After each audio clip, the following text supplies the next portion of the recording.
دہشت گردی کی مسلسل وارداتوں کے بعد پاکستان کا صبر کا پیمانہ لبریز۔ پاکستان کی جانب سے افغانستان میں دہشت گرد ٹھکانوں پر انٹیلیجنس بیسڈ کارروائی، خوارج اور دہشت گردوں کے ساتھ کیمپ اور ٹھکانوں کو نشانہ بنایا گیا۔ وزارت اطلاعات کے مطابق دہشت گردوں نے اسلام آباد کی مسجد باجوڑ اور بنوں میں کارروائیاں کی۔ حملوں کی ذمہ داری افغانستان میں موجود کالعدم TTP، فتنہ الخوارج اور اس کے اتحادیوں نے قبول کی۔ ٹھوس شواہد موجود ہیں۔ یہ دہشت گرد کارروائیاں افغانستان میں موجود قیادت کی ہدایات پر کی گئیں۔ وزارت اطلاعات کا افغان سرزمین کا پاکستان کے خلاف استعمال بند کرنے کا مطالبہ، دوحہ معاہدے پر عمل درآمد ناگزیر قرار دے دیا۔ عالمی برادری سے کردار ادا کرنے کی اپیل۔ پاک سرزمین کمزور نہیں، یہ شہداء کے لہو سے مضبوط ہوئی۔ جو میلی آنکھ سے دیکھے گا وہ نیست و نابود کر دیا جائے گا، کوئی بچ نہیں پائے گا۔ پاکستان کے خلاف سازشوں کا جال بننے والوں کو پھر واضح پیغام مل گیا۔ وفاقی وزیر طارق فضل چودھری کا سماجی رابطے کی سائٹ ایکس پر پیغام، کہا افغانستان میں فتنہ الخوارج کے ٹھکانوں کو پاک فضائیہ کے شاہینوں نے کامیابی سے نشانہ بنایا۔ افغانستان میں فتنہ الخوارج کے ٹھکانوں پر پاک فضائیہ کی بروقت کارروائی معصوم جانوں کا بدلہ ہے۔ دفاعی تجزیہ کار راشد ولی کے مطابق کابل انتظامیہ سے معاملات بہتر کرنے کی کوشش کی، لیکن انہوں نے ہٹ دھرمی کا مظاہرہ کیا۔ اب پاکستان کا صبر کا پیمانہ لبریز ہو گیا۔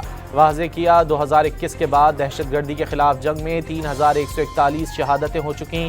یہ شہادتیں 1965 کی جنگ میں شہادتوں سے بھی زیادہ ہیں۔ دفاعی تجزیہ کار سید محمد علی بولے، پاکستان میں دہشت گردی کے 70% حملوں میں براہ راست افغانی ملوث رہے۔ باجوڑ، بنوں اور اسلام آباد دھماکوں میں افغانستان کے ملوث ہونے کے واضح شواہد ملے ہیں۔ 70% جو حملے پاکستان کے خلاف دہشت گردی کے ہوئے ہیں ان میں براہ راست افغانی انوالو پائے گئے ہیں، چاہے باجوڑ ہو، بنوں ہو یا اسلام آباد ہو، اس میں واضح شواہد ملے ہیں کہ افغانستان جو ہے وہ ملوث ہے۔ سیکیورٹی فورسز نے بنوں میں بڑی تباہی کا منصوبہ ناکام بنا دیا۔ آپریشن کے دوران شدید فائرنگ کے تبادلے میں 5 خوارج دہشت گرد ہلاک، پاک فوج کے لیفٹیننٹ کرنل شہزادہ گل فراز اور سپاہی کرامت شاہ شہید۔ بنوں خودکش حملے کی ذمہ داری فتنہ الخوارج کے ذیلی گروہ نے قبول کر لی۔ تانے بانے افغانستان سے جا ملے۔ حملہ آور گروہ کا تعلق فتنہ الخوارج کے حافظ گل بہادر گروپ سے ہے، جس نے افغانستان میں پناہ لے رکھی ہے۔ سیکیورٹی ذرائع نے تفصیلات بتا دیں۔ مسلم دنیا نے امریکی سفیر کا اشتعال انگیز بیان مسترد کر دیا۔ مشترکہ مذمتی اعلامیے میں مائک حکابی کے بیانات کو خطے کے امن و استحکام کے لیے سنگین خطرہ قرار دے دیا۔ واضح کیا حکابی کا بیان بین الاقوامی قانون اور UN منشور کی کھلی خلاف ورزی ہے۔ امریکی سفیر کا گزشتہ روز ایک انٹرویو میں کہنا تھا، خدا نے یہ زمین اسرائیلیوں کو دی ہے، عراق سے سعودی عرب تک قبضہ اس کا حق ہے۔ مشرق وسطیٰ پر اسرائیلی قبضے سے متعلق مائک حکابی کے بیان پر سعودی عرب نے امریکی محکمہ خارجہ سے وضاحت طلب کر لی۔ مائک حکابی کے متنازع بیان کی شدید الفاظ میں مذمت کرتے ہوئے اسے مسترد کر دیا۔ کہا اسرائیل میں امریکی سفیر کے بیان کی نوعیت اور اس کے محرکات کو واضح کیا جائے۔ کراچی کے علاقے نارتھ نازآباد حیدری کی رہائشی عمارت میں سلنڈر پھٹنے سے دھماکہ، 10ویں فلور پر 4 فلیٹس میں آگ لگ گئی، ایک بچہ جاں بحق، 4 افراد جھلس کر زخمی۔ 2 اسنارکل اور فائر بریگیڈ کی 4 گاڑیوں نے آگ پر قابو پا لیا۔ ملبہ گرنے سے گیراج میں کھڑی 10 گاڑیوں کو بھی نقصان پہنچا۔ دھماکہ اتنا شدید تھا کہ برابر والے فلیٹ کے شیشے بھی ٹوٹ گئے۔ میئر کراچی مرتضی وہاب کا دھماکے پر اظہار افسوس۔ کراچی کے علاقے نارتھ نازآباد کی رہائشی عمارت میں گیس لیکیج دھماکے کی CCTV فوٹیج سامنے آ گئی۔ پولیس کے مطابق فلیٹ میں سلنڈر پھٹنے سے دھماکہ ہوا۔ آگ اور دھماکے سے اطراف کے 4 فلیٹ اور لفٹ بھی متاثر ہوئیں۔ وزیر داخلہ محسن نقوی کی کراچی میں صدر مملکت آصف علی زرداری اور وزیر اعلیٰ سندھ سے ملاقات، ملک کی مجموعی سیاسی صورتحال پر تبادلہ خیال کیا۔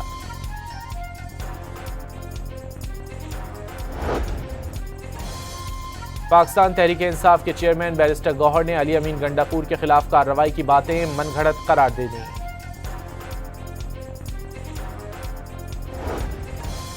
T20 ورلڈ کپ کے سپر 8 مرحلے میں پاکستان اور نیوزی لینڈ کا میچ بارش کی نذر، دونوں ٹیموں کے درمیان ٹاس ہوا۔ پاکستان نے ٹاس جیت کر بیٹنگ کا فیصلہ کیا، لیکن تیز بارش نے کھلاڑیوں کو میدان میں اترنے کا بھی موقع نہیں دیا۔ مسلسل بارش کے بعد میچ منسوخ، دونوں ٹیموں کو 1-1 پوائنٹ دے دیا گیا۔ سپر 8 مرحلے کے دوسرا میچ آج سری لنکا اور انگلینڈ کے درمیان کھیلا جائے گا۔ دونوں ٹیمیں دوپہر 2:30 بجے مد مقابل ہوں گی۔ تیسرے میچ میں شام 6:30 بجے بھارت اور جنوبی افریقہ آمنے سامنے ہوں گی۔ امریکی صدر نے نیا عالمی ٹیرف 10 سے بڑھا کر 15% کر دیا۔ نئے عالمی ٹیرف سے امریکہ کو عظیم بنانے کا عمل جاری رہے گا۔ چند ماہ میں نئے اور قانونی طور پر قابل اجازت ٹیرف نافذ ہوں گے۔ ایران اور امریکہ کے درمیان جنگ کے خدشات مزید بڑھ گئے، لڑاکا طیاروں سے بھرا دوسرا امریکی بحری بیڑا بحیرہ روم میں داخل ہو گیا۔ امریکہ نے اردن کے ایئر بیس پر بھی کم از کم 60 لڑاکا طیارے کھڑے کر دیے۔ ایران کسی دباؤ کے سامنے سر تسلیم خم نہیں کرے گا، عالمی طاقتیں جھکانا چاہتی ہیں لیکن وہ کامیاب نہیں ہوں گی، صدر مسعود پزشکیان نے واضح کر دیا۔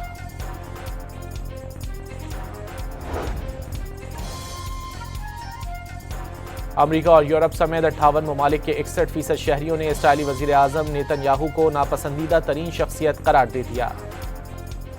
ہر شے جی تماں کے معاف تھی ویندی، جیکو گناہ کیو تھے انہن جی پانجی معافی منو، اسٹیٹ کے منو اچی، اسٹیٹ کے اچی معافی وٹھو، اسٹیٹ کا با اساں گناہن کا توبہ کیا، ماں بھی گناہن کا توبہ کیا، ماں سلنڈر تھی جو ہاں، جیکو آدھا رینجرز زندہ آباد، سندھ پولیس زندہ آباد۔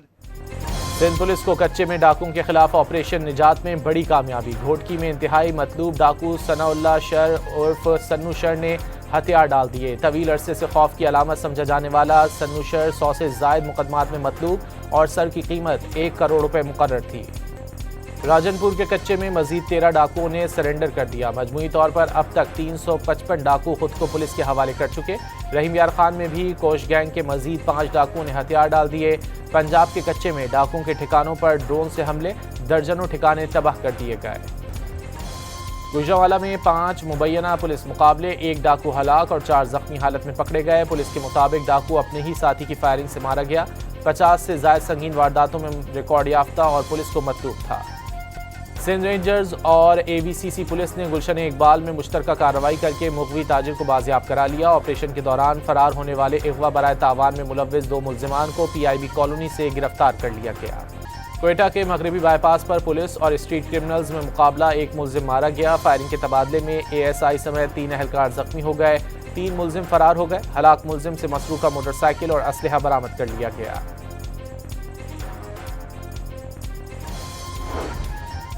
ایف آئی اے ملتان نے انسانی اسمگلنگ میں ملوث اشتہاری ملزم کو لاہور سے گرفتار کر لیا۔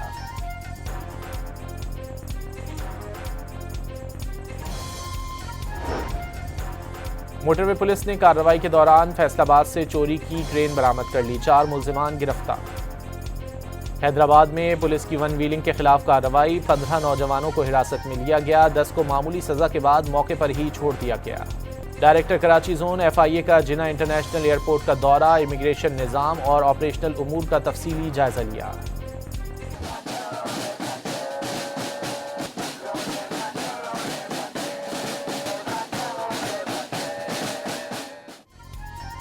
تل ابیب میں اسرائیلی شہریوں کا احتجاج، مظاہرین کا 7 اکتوبر 2023 کو حماس حملے کی تحقیقات اور حملے روکنے میں ناکامی کے ذمہ داروں کا تعین کرنے کا مطالبہ۔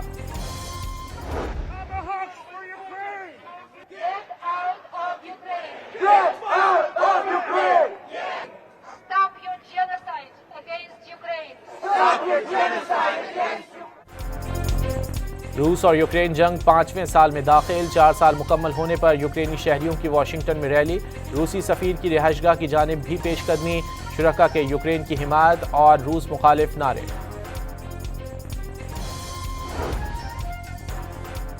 امریکہ نے امدادی سامان کی دوسری کھیپ وینزویلا پہنچا دی، 65,000 کلو طبی سامان کی کھیپ لے کر طیارہ دارالحکومت کاراکس پہنچ گیا۔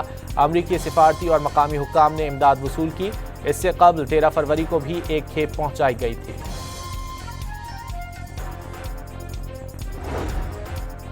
خطرناک برفانی طوفان نیو یارک کی جانب بڑھنے لگا، ریاست میں حالات تیزی سے خراب ہو رہے ہیں۔ نیو یارک گورنر کی دیگر ریاستی حکام کے ساتھ پریس کانفرنس، 22 کاؤنٹیز میں ہنگامی حالت نافذ، نیشنل گارڈ کے 100 اہلکار فعال کر دیے گئے۔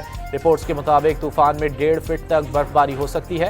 اس دوران حد نگاہ 0 ہونے جیسے حالات، ساحلی سیلاب، بڑے پیمانے پر بجلی کی بندش اور بڑے ہوائی اڈوں پر پروازوں میں خلل پڑنے کا خدشہ ہے۔